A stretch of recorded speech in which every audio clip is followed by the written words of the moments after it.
Hey guys, today we will see how to solve the white texture problem in Unity when we download an FBX model from websites like Mixamo.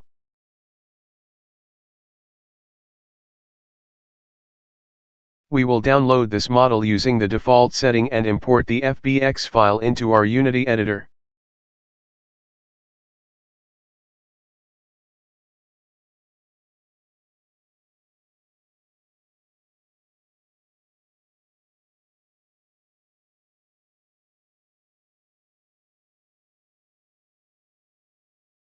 We can see that the imported model has white textures. To fix this, select the FBX file and go to Materials tab in the inspector. Here select Extract Textures and then select Extract Materials. Click Fix Now in case a window pops up.